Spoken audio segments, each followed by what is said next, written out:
We moved from Colorado to Virginia.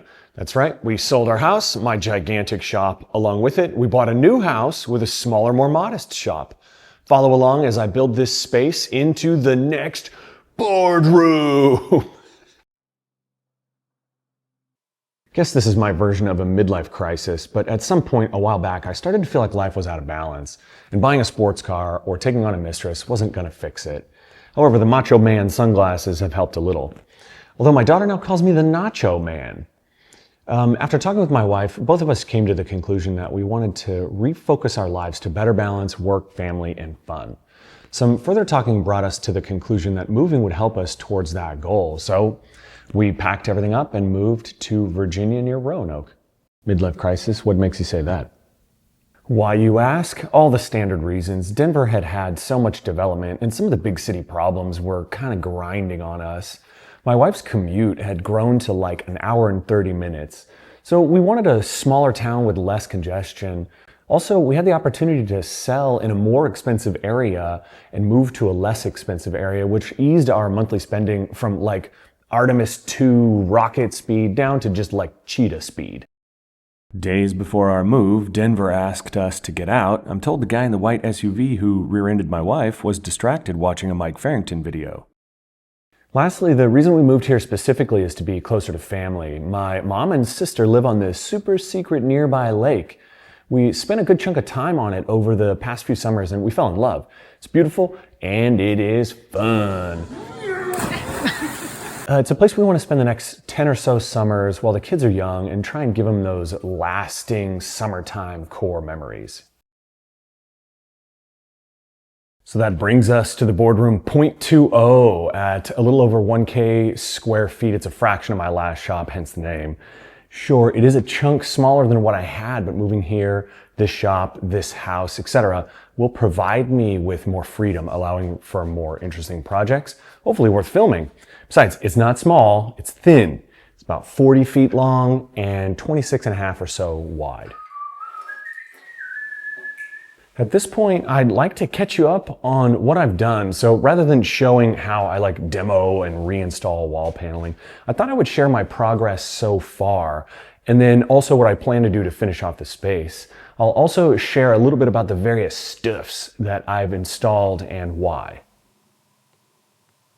So I must admit, shortly after moving in, all of my feces spread out everywhere. I had a moment where I thought, what have I done? This space is too small for a shop. But as I continued with demo, the space began to open up and the idea that a wood shop could exist in here became more clear. One big mistake I made, I didn't organize my tools and stuff soon enough. I just worked around everything and moved it as needed. So lesson learned, knock down a few walls and a good cleanup will really open up a space.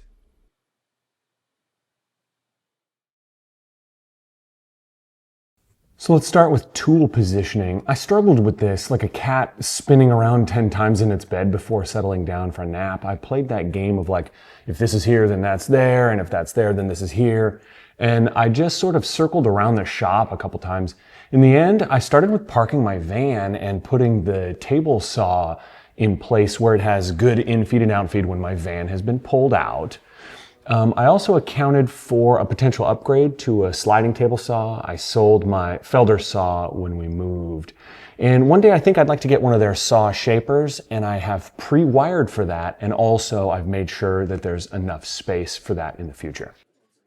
Not exactly sure where my workbench will end up. It will be somewhere around here or perhaps over here. I'll play around with this until it feels like it's in the right spot, and sooner than later I need to build a new bench top. Next up, the wide belt sander. I sold my big wide belt before moving. I bought this smaller unit because it was very cheap. I was planning on getting a drum sander. This one was so cheap I couldn't pass it up. Needs a tick of maintenance, but it seems to work well enough. Has about 10 feet of in-feed and out-feed in its home here, and I can wheel it out for the rare times that I need more than that. I plan to reduce the thickness of this downdraft table, and it will actually act as an in-feed for the wide belt. The shaper looks like it's stuffed in the corner over here. However, I have about 7 feet of infeed, which covers almost everything I make on the shaper, minus the super duper long stuff. On the outfeed side, it's actually going to come in front of the miter station that I plan on building here. Then the cutoff of the miter station will actually go over top of the shaper. Pro tip, think like an airport, except land lumber. I've said infeed and outfeed way too many times this video, but that's because it's important. No matter the size of your shop or what tools you use, they won't do you much good if you can't move materials across them. Also, it seems that no matter how much space you dedicate to a tool, once in a while you'll need more space. In those moments, it's good to be able to move stuff around.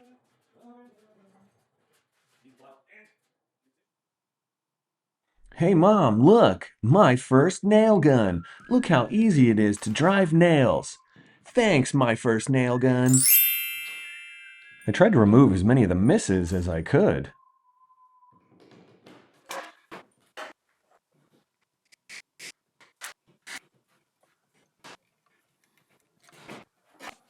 Electrical. I'm not an electrician, but at some point I bumped into one too many stupid things.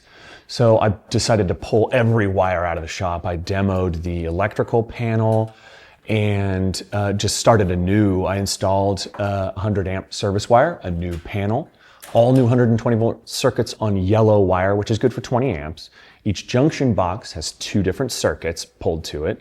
All 20 volt circuits are orange wire, which is good for 30 amps. And I installed my 3-phase converter as well as a 3-phase panel. I tried to keep everything real neat and tidy over here.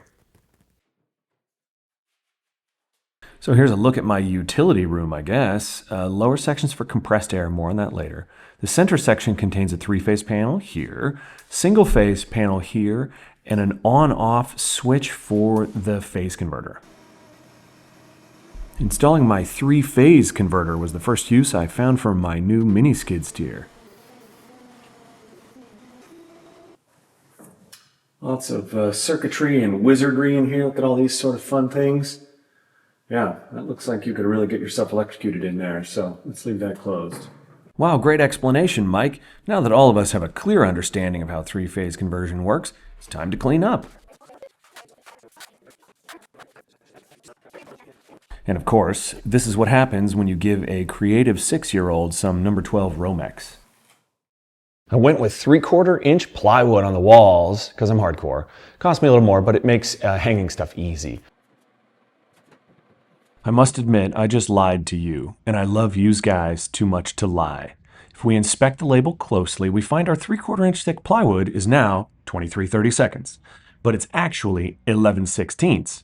This trick is used so Bill Lumberg's stock will go up 1/4 point. No, you can't slip this by me. I got a marketing degree from the 77th best business school in the country. Go Aztecs. So I actually installed 11/16 inch plywood, but I will say it is good quality. The color I went with is called Tin Lizzie, which is also a nickname for a Model T Ford. I picked it up because the internet told me that it has the right amount of light reflecting value, LRV, to make for better videos. I have no idea if that was a good choice or not. It seems dark, but we shall see.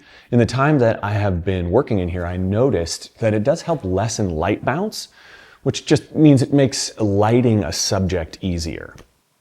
For example, while my dancing is intolerable, I am well lit and the background is quietly darker.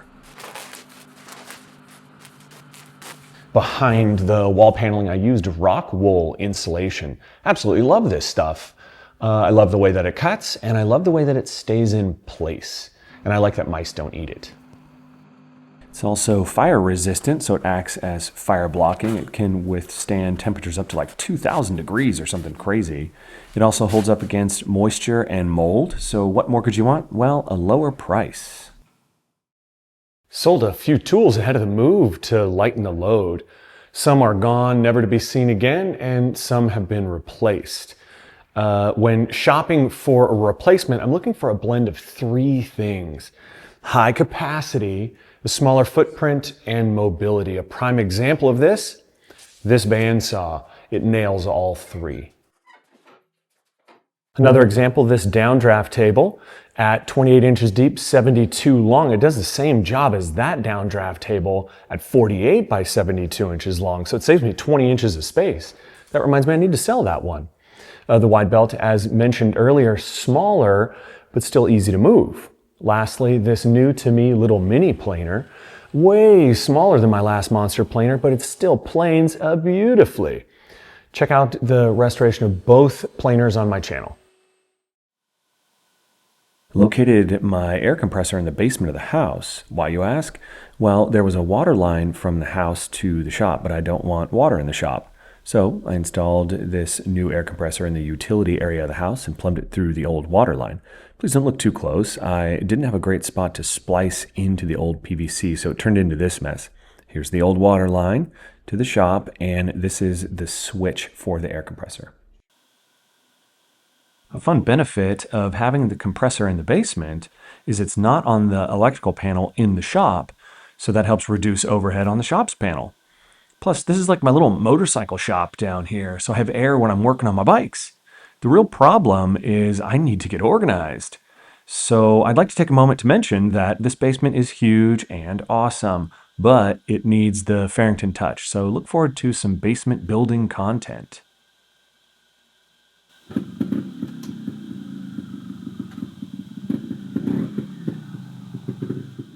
Compressed air pops in here through this pipe, comes up, around, through, and then onto the shop.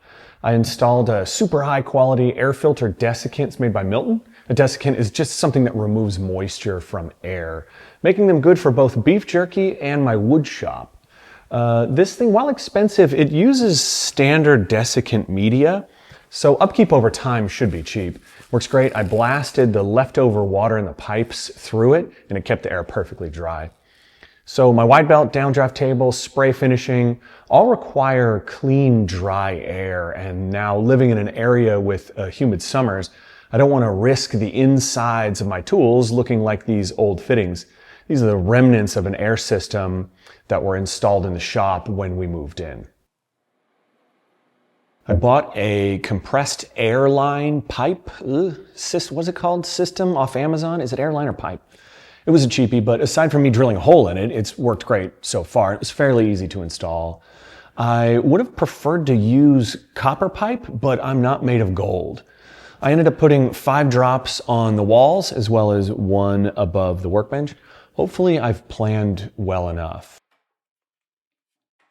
Let's go with air line system. That sounds better to me. Cuts with normal tubing cutters. The cutters leave a sharp edge that needs to be chamfered.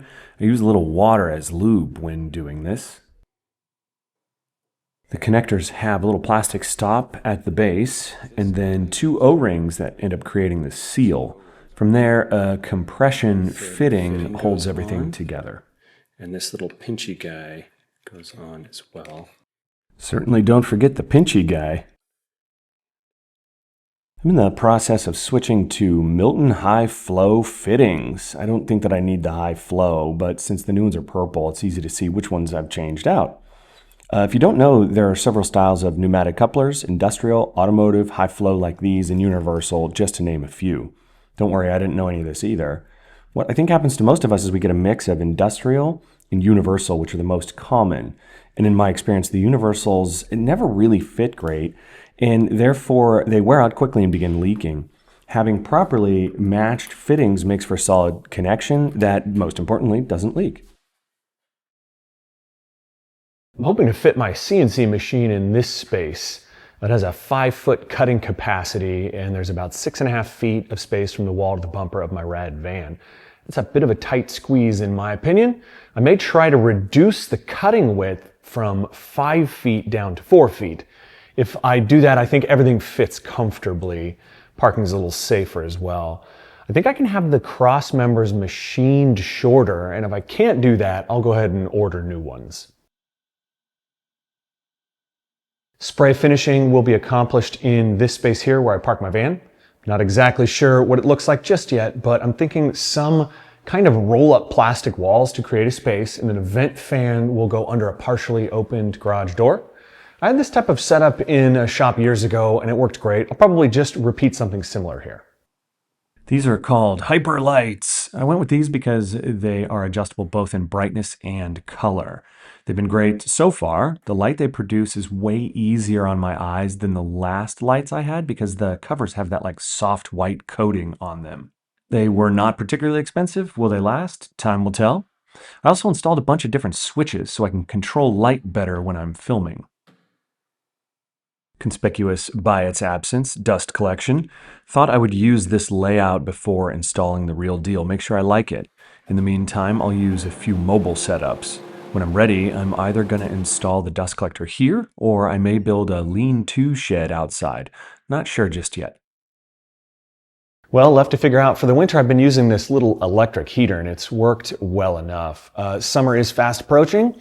I have a pre-wired 30 amp circuit over here, so unless somebody can come up with something better, I'll go with one of those mini splits, the heat-cool units, I guess. Never had air conditioning in a shop, but summers here are pretty sticky, so I'm going to splurge and install one that is sized for a shopping mall.